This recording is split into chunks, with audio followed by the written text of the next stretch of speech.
Thank you so much, Estia Brown, for sitting down with us today and sharing your journey and also the work that you've done with our community over the past couple of months. I believe the Sistas in Sales Virtual Summit wouldn't be the same without your input. Oh, thank And you. I really am excited to get into this conversation today. Awesome. Well, thank you so much for having me. You know, it's been a pleasure working with you and working with the Sisters in Sales community. Thank you. Thank you. So let's get into it. I really want to understand a little bit more about your journey. I understand you're a licensed therapist and a life coach. So, how did you get into this work? You know, I started out my career as a journalist. I love talking to people. I love helping people. But I've always been like that girl, that young woman who was of service. I was like the RA in school. And, you know, I always knew that I enjoyed being supportive to people and helping people figure out things. And a lot of those skills are transferable. So a couple of years ago, I decided to go and get my master's in therapy and start my own practice. And, you know, I've been helping people ever since. That's awesome. So, can you tell me more about your focus specifically on the Black and Brown community? Yeah, absolutely. So, you know, mental health services are abundant, but often people don't take advantage of them. And I think specifically in our communities, Yep. you know, because we have so many subsections within the Black and Brown community, you know, we're not encouraged to go and get support. You may be told to go to church and pray it out. You may be told to just be strong. You may be told that, you know, if you're going through something, it's normal, just push through, right? And I thought it was really important for us to create spaces that, number one, identify what trauma is, explain what triggers are, and give supportive tools to help manage all of those things, not only when we're in crisis, but before we get to crisis, and really normalize the fact that we need support, we need love. Like, luxury isn't just about having the fancy bag and going on trips. It's about having your mental health. It's about being relaxed. It's about feeling good. It's about knowing how to handle situations and feeling like you're in control of your life.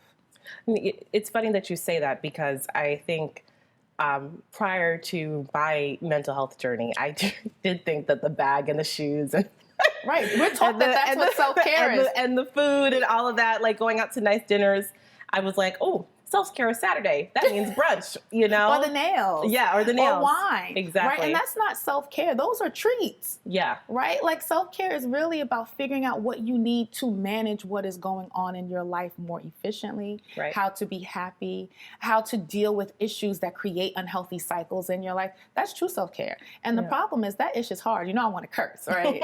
Yeah. But it's hard because Yeah. once we start talking about why you keep picking the same kind of guy, or why you're not speaking up in the office, or why you didn't negotiate this contract from a position of power, we have to start talking about all of the things on your journey that contributed to how you show up today. And it's not easy. And you know what you're saying, and I understand that you have some firsthand experience with this, with our community. Over the summer, you designed a cohort for the Black and Brown women of Sisters in Sales to meet with you for 90 days to talk about the things you just mentioned, you know, their relationships, you know, their self-care habits, their career. Can you talk to me more about how you designed that and why? Absolutely. So I have a program called Group Therapy with Estia Brown. And really, group therapy is a space, and some people are familiar with it, but some aren't. Group therapy in general is a space where you use communal sharing, communal tools to help people get through issues. And you have a facilitator who's usually a mental health specialist who helps, you know, give the psychoeducation, who helps guide, and who helps manage, you know, the situation as emotions come up. And I found it to be extremely healing for women to be in spaces where they are supported by each other, where their issues are normalized, where we understand that even if we have similar identities, we're also very different. Yeah. Right? And having the opportunity to share all of those things with people, so you not only feel respected as an individual, but connected, Yep. and know that movement forward is possible. Yep. It's amazing. And so what came out of that experience? I know you did 5 sessions. So after the 5th session, what did you think came out of that experience with those women? I think the women felt very connected. I think that the biggest thing that they realized is that you have to have coping mechanisms to deal with all types of trauma. It's not one shoe fits all, you know? Yeah. And I know that sounds kind of cliche, but again, we start thinking like, okay, if I'm a businesswoman and I come from this kind of family, or I have this amount of money, I'm going to have this kind of issue and I should do this to fix it.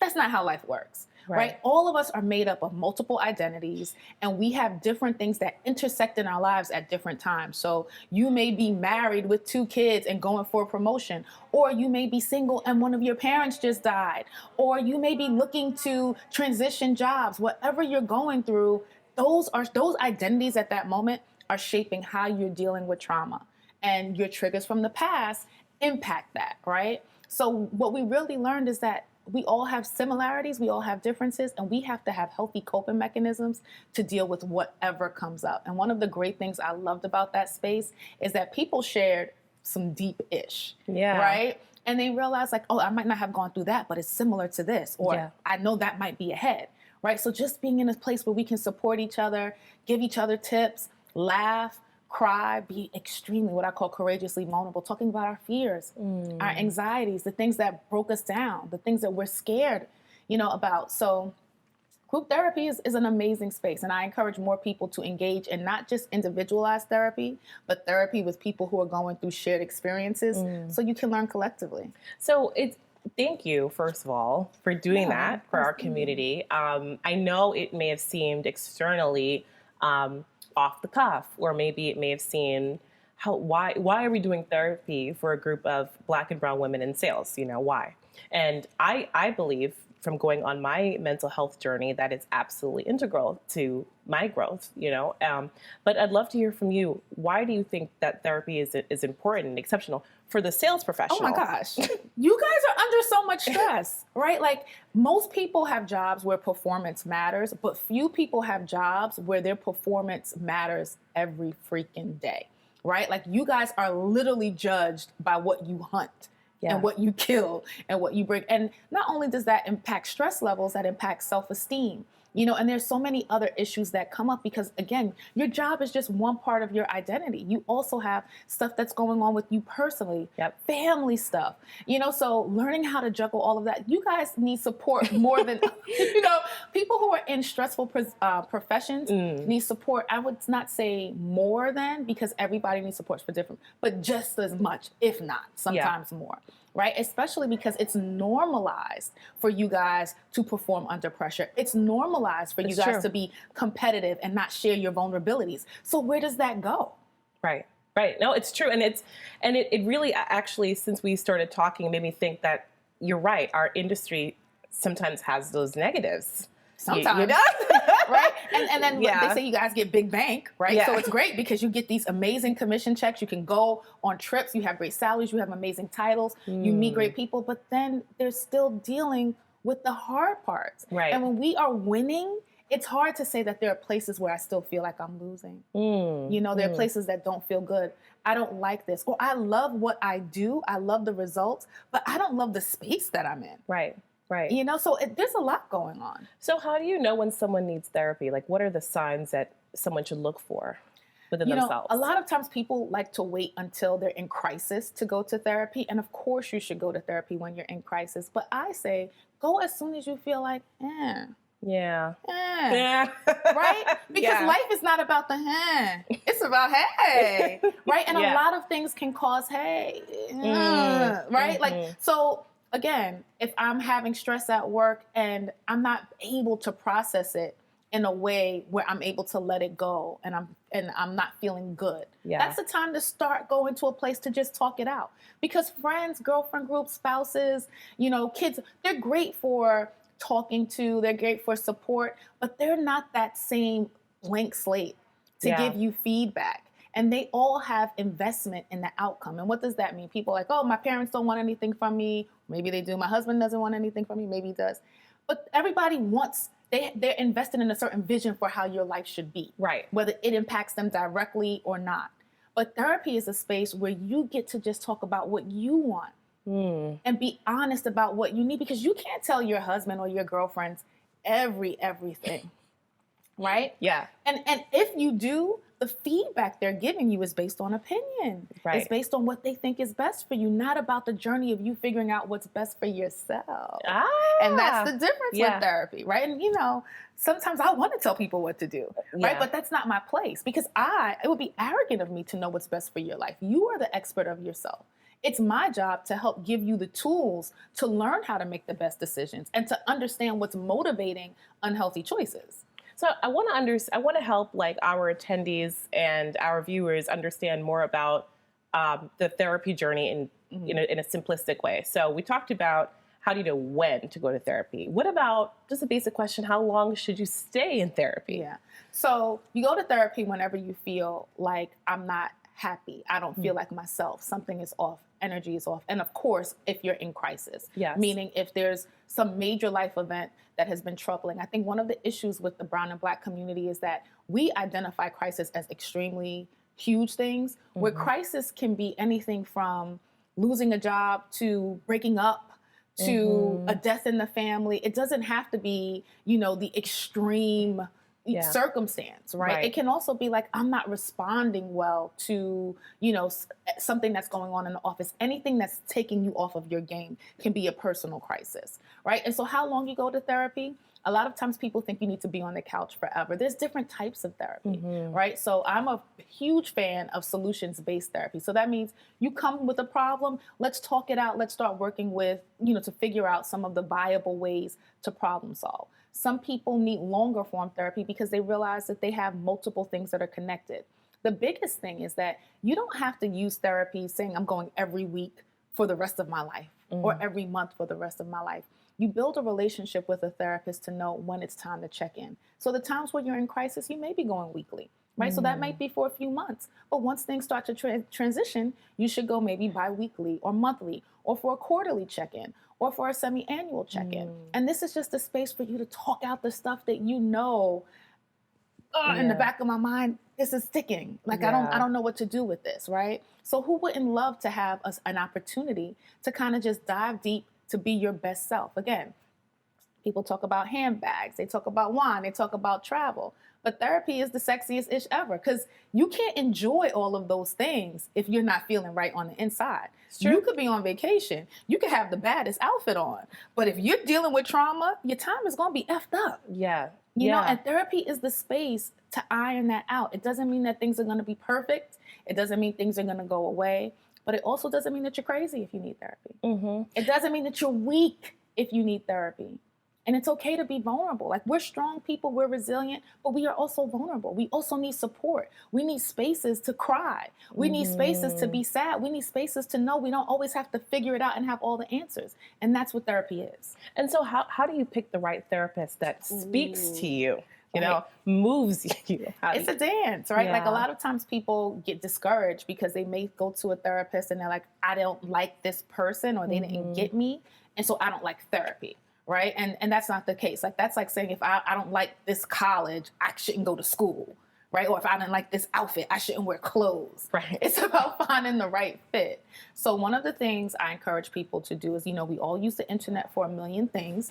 Do a little bit of research about like the kinds of tools you want to get based on what's going on, because all situations are not the same. So if you're going to therapy because you're having romantic relationship issues, you may want to look for someone who specializes in relationships. If you're going to deal with grief, you might want to look for someone who does that. Or if you feel like you want multiple things, you're looking for someone who does mental health services overall. The internet also allows you to look at what your therapist looks like and their background. So you want to see if they're aligning with some identities that you feel like you may connect with, right? So maybe you want to see a Black woman. Maybe you want to see a Black man. Maybe you want to see someone else. You can do that. But I think it's important for people to realize that you don't have to have the exact same identities as your therapist for there to be a therapeutic alliance, right? It's really about the energy exchange. So you may connect with an older white male as your therapist, and that's great. The issue for a lot of us is that we don't find the diversity, right? So a lot of people are now like saying, I can't find a Black woman therapist. I can't find a Black male therapist. So we have to dig deep, and we want to be in spaces where people understand innately maybe what it's like to be racially profiled, right? To hit glass ceilings, to be reduced to a stereotype, right? Yeah. Or to have issues dating and understand firsthand because they've seen it in their community, right? So you have to really be honest with yourself about what you need from your therapist, and that should be what helps you pick. But again, if the first person, second person isn't a good fit, still doesn't mean that therapy sucks. Keep it trying. just means You Yep. got it. We see we're here. Keep trying. We're here. Yes. I keep believe looking. that, Yeah. though. I believe that, there is a pathway forward all the time. You just have to keep trying, especially if you have that self-awareness that I need help. Yes. So I wanted to ask you about balancing and weaving therapy in your life. And, for our audience, we're balancing a lot. We've been talking about, over the past day, we've been talking about sales. We've talked about balancing your financial goals. We've been talking about all different types of aspects to being a well-rounded woman of color in sales and business. And I want to hear from you. We're balancing and juggling so much. How do we weave therapy in the middle of all of it? Well, virtual therapy has, I think, been a lifesaver for many people. I think the pandemic has really normalized not having to be face-to-face all the time to still receive the benefit of any kind of service. Yeah. So that's number one. I would say make sure that you look at teletherapy as an option. But regardless, it's up to you to prioritize that. Yeah. Right? If you find time to make sure you get your work done, if you find time to take care of your kids, to take care of your partner, you have to find time for yourself. Yeah. Right? So if that means, I need to go to therapy really late at night or early in the morning, or I need to do it while I'm in transit, or I need to, embellish about where I am every other Wednesday from the hour of 3 to 4 o'clock to make it work, you have to find that space, because that's what's going to anchor you and make you able to perform in all of your other spaces. And a lot of times people don't feel comfortable divulging to folks that they're going to therapy. You don't have to tell people. You don't have to tell your spouse. You don't have to tell your family. You don't have to tell your kids. You don't have to tell anyone. It's about what you need to make you the best you can be, and to really dig into your happiness and your identity. So, I really discourage people from thinking that there are rules to how you have to move forward with this kind of thing. Figure out what works for you and your situation, and then if it needs to transition, it will. Any words of advice for someone who's still on the cusp after hearing from you and after understanding how much the women who were in the cohort lives were transformed and so on? Any words of advice to just push that person over the edge? Yeah, I'm amazing. Come see me, RSG therapy. No, seriously. I feel like if you're unhappy. And when people say, I did an article for Ebony recently, and I said, we use the term unhappy a lot, and I'm still guilty of using it, but we should really be in the pursuit of healthiness, right? So we know if we're making unhealthy decisions, if we are constantly cycling in the same kinds of behavior. So that can be personality driven, where I keep bickering with my friends, or I don't have friends. I keep arguing with my family. I experienced an immense trauma with my family, or with a former partner, or with my current partner. We know if we're unhealthy, even if we're no longer in that situation, if it's a shadow over how we walk. Yeah. And if you are unhappy, if you know that your lifestyle in some ways is unhealthy and you're not your best self, try. Yeah. What else do you have to lose? Just try. And it can be our secret, right? Yeah. Until you're ready to do something different. But there are plenty of excellent therapists out there, and they are committed. They join this profession for the most part because they want people to be happier and healthier and help create change. And I think that's important for people to understand. Like, you guys join the sales profession because you love chasing a certain thing. Like, I love chasing something else. I love talking to people. I love helping people. I love getting in your business. I love holding you accountable. Right? And there are other people who enjoy that. So understand that there are people out here who they've made it their passion, their career, their purpose to help you. Yeah. Why wouldn't you take advantage of that? Yeah. You know? And on that note, I have to say thank you so much. Aww. Thank you for your time this summer.